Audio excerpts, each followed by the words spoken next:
Welcome. This is James Corbett of the Corbett Report with your EyeOpener report for BoilingFrogsPost.com.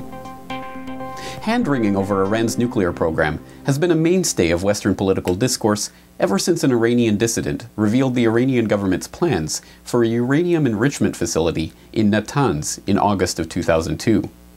Indeed, fear-mongering over the possibility of an independent Iranian nuclear program has become so commonplace that it seldom raises an eyebrow even among the most cynical observers of the bought and paid for corporate media. It is clear from the latest NIE that the Iranian government has more to explain about its nuclear intentions and past actions, especially the covert nuclear weapons program pursued until the fall of 2003, which the Iranian regime has yet to acknowledge. Iranian officials have refused every offer to meet on its nuclear program. So these actions, understandably, have caused us to wonder, what does Iran have to hide? I'm very concerned about the threat from Iran, and the Iranian threat in my mind is the premier threat that is dominating the Middle East today. It is the acquisition of a nuclear weapon. I say that because of the statements that have been made by the president of Iran as recently as 3 weeks prior to entering the United States to speak to the UN National Assembly. So the Israelis are worried about this thing, and I think you have to respect Israel's right to defend itself, and Israel has stated it will and has proved it will act in a preventive or preemptive fashion if necessary. So if I were the Iranians, I wouldn't be sleeping well at night on this. Now, as an American, I don't want to see another conflict in the region. I don't think it's in our interest. It's certainly not in the interest of the people of Iran.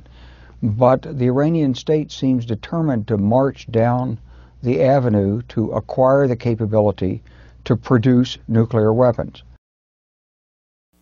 To diffuse the glaring hypocrisy of the world's greatest nuclear superpower, chastising a nation halfway around the world for pursuing a nuclear program that is admittedly still incapable of even producing a single nuclear weapon, it is often stressed that the IAEA ruled Iran to be in violation of its obligations under the Nuclear Nonproliferation Treaty.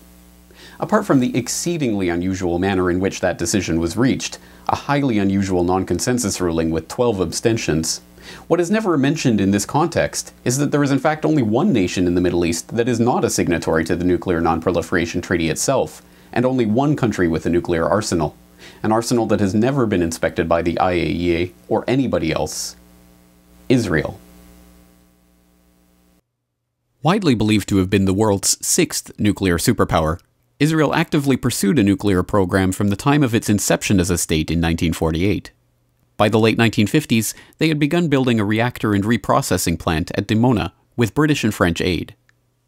By 1967, a classified CIA report estimated that Israel would be capable of producing a nuclear warhead in 6 to 8 weeks, and shortly thereafter, it is believed, Israel began producing and stockpiling a nuclear arsenal. Although estimates vary, it is now believed that Israel has somewhere between 75 and 400 nuclear warheads, and it now has the capability to deliver these warheads to Iran. The Jericho ballistic missiles are capable of carrying such weapons. The Jericho 1, which is now obsolete, had a range of 500 kilometers and could carry a 20-kiloton nuclear warhead. It's 20 times more powerful than the US bomb dropped on Hiroshima in 1945.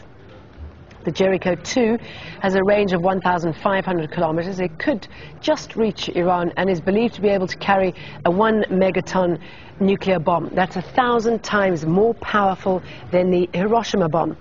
And it's thought a Jericho 3 is now being developed, able to travel around 5,000 kilometers, bringing all of Iran and Europe into its range. Nicole Johnston has more. Perhaps the most startling aspect of the program is not that it was kept secret for so long. It has been openly discussed and acknowledged even in the mainstream American media for decades. But that American officials continue to officially deny knowledge of this arsenal fully 2.5 decades after Mordecai Vanunu, a technician at the Dimona facility, risked his life in smuggling the photographic proof out of Israel and onto the front page of the Sunday Times.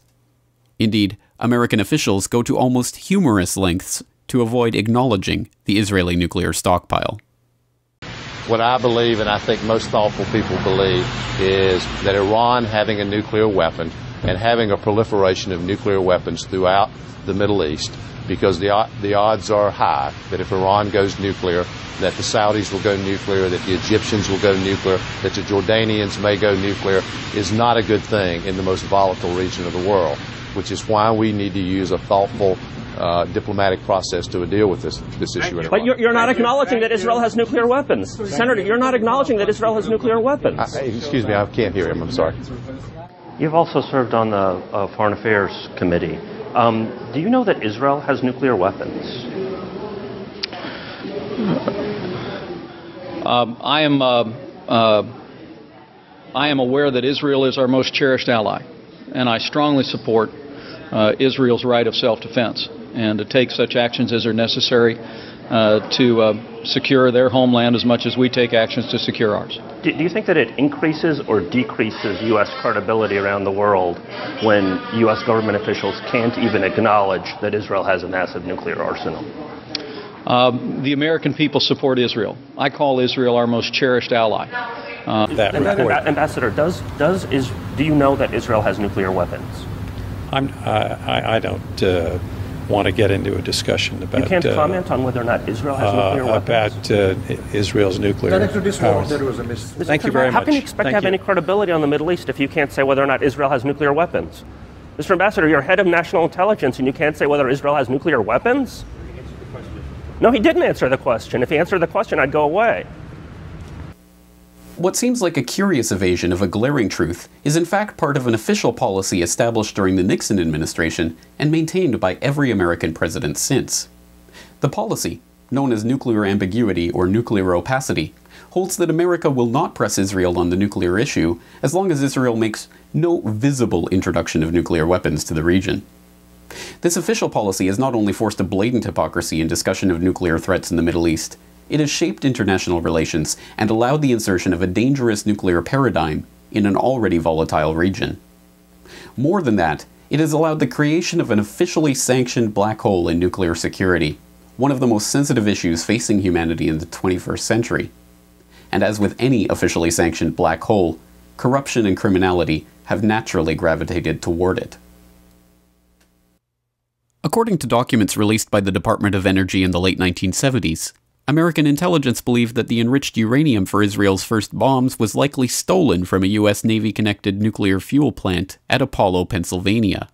The plant, run by the Nuclear Materials and Equipment Corporation, was founded by Zalman Shapiro, a prominent member of the Zionist Organization of America, who was placed under investigation in the late 1960s for passing enough highly enriched uranium to Israel to create more than a dozen nuclear weapons. The NUMEC plant, which CIA Tel Aviv station chief John Haddon said was an Israeli operation from the beginning, was notorious for violating safety standards and was itself built on a site where groundwater flows at levels where waste was being stored. A $170 million cleanup at the site was recently halted because of health and safety concerns. Ironically, the CIA has a treasure trove of information on NUMEC from their days monitoring Shapiro as he shipped the uranium out to Israel, and this information could prove invaluable in helping to ensure the safe cleanup of the site. But all Freedom of Information Act requests for CIA files on NUMEC are being rejected, presumably to uphold the official policy of nuclear ambiguity. Grant Smith, the director of the Institute for Research, Middle Eastern Policy, was recently on Anti-War Radio with Scott Horton to discuss this issue. Like a lot of things, there's a lot that Americans don't know that the government does know about this particular facility. And what happened back on August 29th was the FBI, under a Freedom of Information Act request, seeking more data on David Lowenthal, who was in the smuggling business in the 40s and then somehow managed to come up with the capital to buy a defunct steel mill and start a, of all things, nuclear processing facility, released his file, and curiously, the Central Intelligence Agency stepped in and took out the majority, over 200 pages of the file, and said, no, you can't have that. And so the shocking thing about what was released is that it disclosed illegal handling of waste in the Parks Township waste dump a spill that was caused, according to the wiretap, to improper handling of nuclear materials, and it raises the question of why the Central Intelligence Agency for so many decades has been refusing to release its files about the Nuclear Materials and Equipment Corporation, and it raises the stakes for Americans because we're not only paying for the cleanup, but the fact that there's obviously information in these classified files which is relevant to the cleanup, such as 200 barrels of previously unknown nuclear waste, that it would improve the safety and lower the cost if all of these files were out.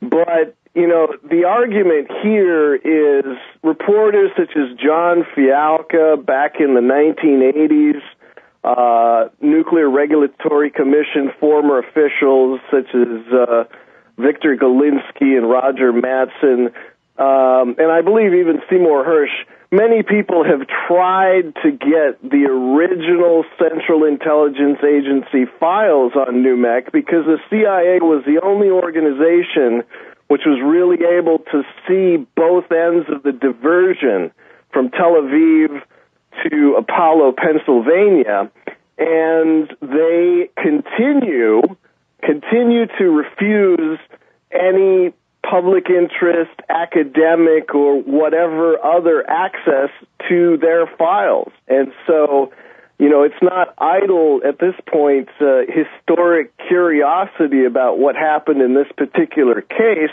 It's now a public safety issue. Even more worryingly, Israel's nuclear knowledge has not only helped to arm its own nation, but actually helped to proliferate nuclear weapons to Pakistan through the so-called Khan network. One of the men who helped to transfer the nuclear triggers used in the construction of the Pakistani bomb was Asher Carney, an Orthodox Jew living in South Africa who had been a major in the Israeli army prior to emigrating to Cape Town. Upon his arrival there in 1985, he began teaching Torah at the local synagogue and educating Jewish youth, encouraging them to relocate to Israel. In 2004, U.S. authorities arrested Carney for his role in supplying the nuclear triggers, and in 2005 he was sentenced to 3 years in prison. It has never been officially explained why this Israeli citizen and former Israeli military officer was interested in helping proliferate nuclear technologies to Pakistan. Now, there are signs that the blatant hypocrisy of open U.S. support for the Israeli nuclear arsenal is becoming too much for even the American government to bear. Cracks are beginning to emerge in the official policy of nuclear ambiguity, with Assistant Secretary of State Rose Gottemoeller making headlines in 2009 for insisting that India, Pakistan, North Korea, and Israel adhere to the Nuclear Nonproliferation Treaty. The inclusion of Israel in that list, a tantamount admission that Israel possesses nuclear weapons, was considered major news at the time. Rather than decreasing the danger posed by this threat, however, the gradual official recognition of Israel's nuclear weapons may be the first steps towards an even more aggressive Israeli stance. At this moment, Israel is more vulnerable than it has been for decades, with long-standing alliances with strategic regional partners Turkey and Egypt both coming into question. Turkey's recent condemnation of Israel over the Mavi Marmara incident and the fall of Israeli-friendly Mubarak in Egypt means that the Israelis are more isolated than ever. Combined with a more open position on the admission of their nuclear arsenal and the fact that Israel supposedly feels threatened by Iran's nuclear program, this vulnerability has led many analysts to speculate that Israel is more likely to strike out than ever, likely by striking Iran's nuclear facilities. Such an action would almost certainly ignite large-scale hostilities in the already volatile Middle East and potentially draw in Iran's strategic partners, China and Russia, in the beginning of a World War III-type scenario. Perhaps the greatest irony of all is that it is Iran who has been arguing for decades that the Middle East should be a nuclear-free zone. The idea was first floated by the Shah in 1969 and was first formally proposed by Iran in a joint UN General Assembly resolution in 1974, but the idea failed to garner any support. The idea was again raised by current Iranian President Ahmadinejad in 2006 and again by Iranian Foreign Minister Mottaki in 2008, but these calls have not even been acknowledged by the West, let alone seriously considered. Now more than ever, the prospect of a nuclear-free Middle East seems the only way to prevent a nuclear conflagration that threatens to draw in the world's superpowers, and yet the idea is being ignored by Israel and its staunchest ally, the United States. Why does Israel refuse to declare its nuclear weapons stockpile? Why do they refuse to sign on to the Nuclear Nonproliferation Treaty? Why do they refuse IAEA inspections of their nuclear facility? Why did they kidnap and imprison Mordechai Vanunu for 18 years for providing the proof of their nuclear program? And perhaps most importantly, why does the United States, the only country who could single-handedly force NPT compliance from Israel, still refuse to even admit the openly acknowledged status of Israel as a nuclear power? Until these questions are answered, or even asked, by a free press willing and able to hold the government accountable for its complicity in this nuclear threat, the fate of the Middle East, and potentially of human civilization itself, will continue to hang in the balance. This video is brought to you by the subscribers of BoilingFrogsPost.com. For more information on this and other topics, please go to BoilingFrogsPost.com. For more information and commentary from James Corbett, please go to CorbettReport.com.